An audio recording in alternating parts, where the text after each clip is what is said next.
Hi, sweet friends. This is your grammar and math video for today. I hope that you're doing well. I found a little video that's not made by me for both grammar and math today also. For your grammar lesson, you're learning about the words is, are, was, and were, which are all being verbs. In your video, they only talk about is and are, but it was just too cute not to share. Was and were obviously are the past tense being verbs, which is why the video doesn't go into those. So is, are, was, and were are being verbs. These words do not express action, right? So in class, I'd make a little like running motion to let you know what a verb was, but helping verbs and being verbs are different. They don't express action. It says is and was are always used with singular objects. Singular means one. Are and were are always used with plural subjects, so more than one, right? So for example, a tiger is a cat. Or if we're going to go with plural, tigers, more than one. Tigers are the biggest cats in the world. So now I want you to try and figure out this next bit here. Let's see. It says, this tiger blank, the biggest in the zoo. So there's one tiger, right? Is it this tiger was the biggest in the zoo or this tiger were the biggest in the zoo? Yep. So since it is singular, since there is one tiger, right? You would say was. This tiger was the biggest in the zoo. You can look back. I'm going to post this scanned page for you, and you can double check is and was singular. Are and were plural. So 2, 3, 4, 5, however many, more than one. All right. And it just tells you, yep, you're right. Woo! Tiger is singular. All right, next up. Ready? The Siberian tiger, endangered. Is it the Siberian tiger is endangered or the Siberian tiger are endangered? This one might be a little trickier. Check it out. Is there an S on the end of there? The Siberian tigers? No, there is not. It is singular. The Siberian tiger is endangered. Very good. Okay. All right, one more. And then you'll get to hear the instructions for your grammar book. All right. Tiger's claws, is or are sharp. Check out where the apostrophe is. It doesn't say the tiger's claws, right?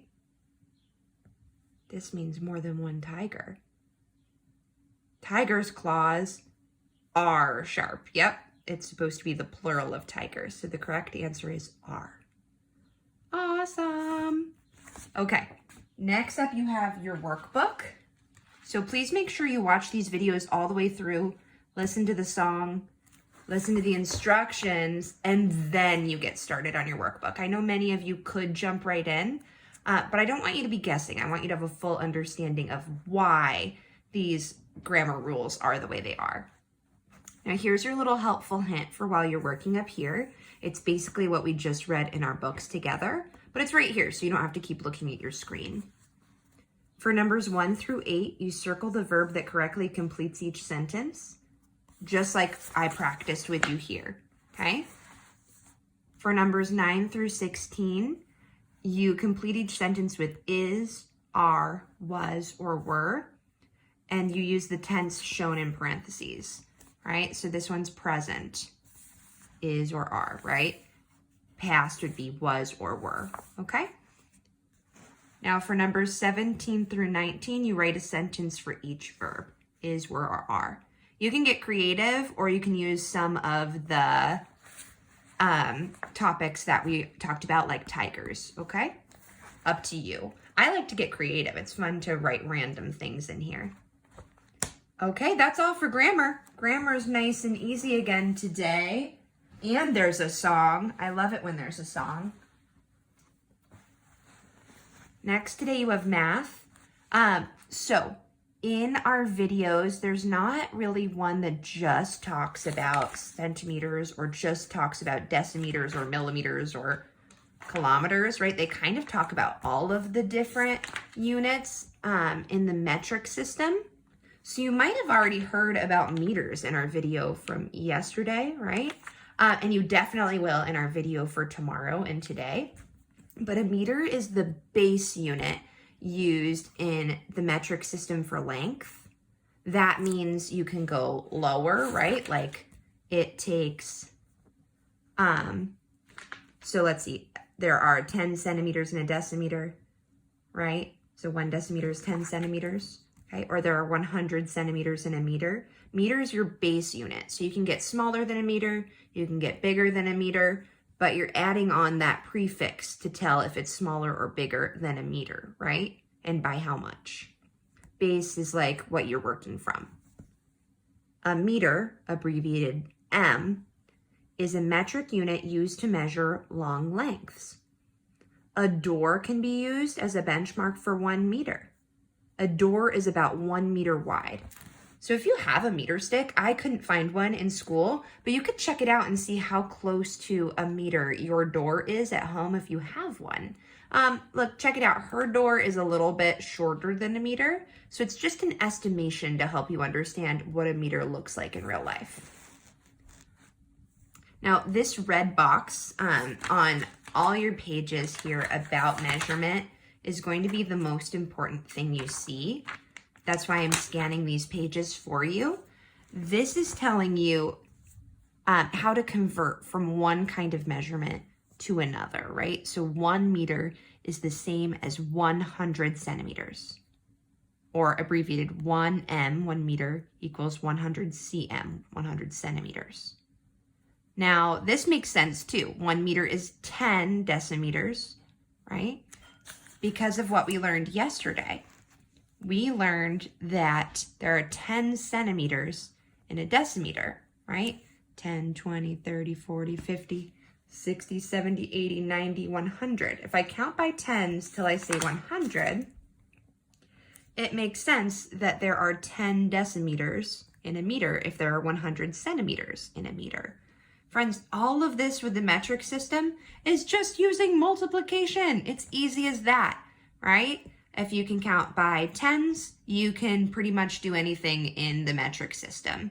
It makes a lot more sense than the customary units of measurement, which we use in the United States, in my opinion, which is why I love teaching about the metric system, okay? So you've got some easy stuff in your workbook, deciding which unit is better, centimeters for really small things, decimeters for like pretty small things, and meters for bigger things, okay? You decide which one makes sense.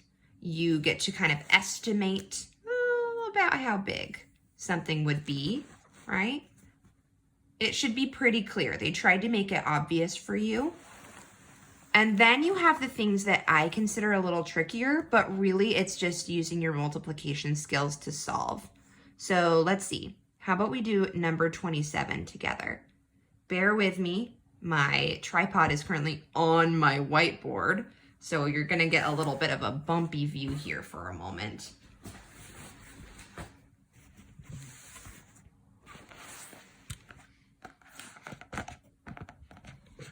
Sorry about the bumpy view, my friends. Okay, so we are doing number 27, boop, which says 200 centimeters is greater than, less than, or equal to 2 decimeters. Okay, so I know that there are, how many decimeters, or how many centimeters in a decimeter? Take a moment and think about it. I'm gonna peek back.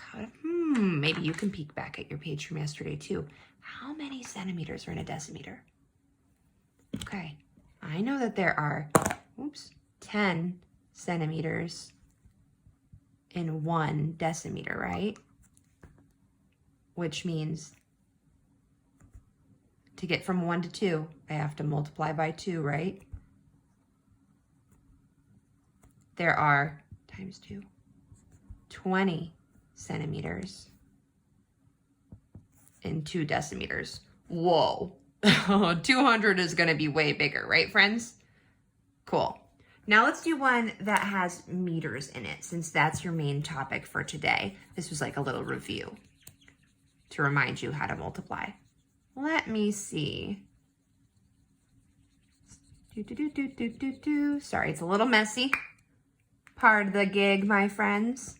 Let's do this one. 5 meters. So in my book, this is number 21. 5 meters is greater than, less than, or equal to 48 decimeters. So I'm going to peek back at my special red box that tells me the important information. There are 10 decimeters in a meter, okay? So 1 meter equals 10 decimeters. Okay, so now I need to figure out how to get from 1 to 5. Oh yeah, times 5. Okay, 1 times 5 is 5 meters. Equals, now I have to do the same thing. I have to keep it equal on both sides, right?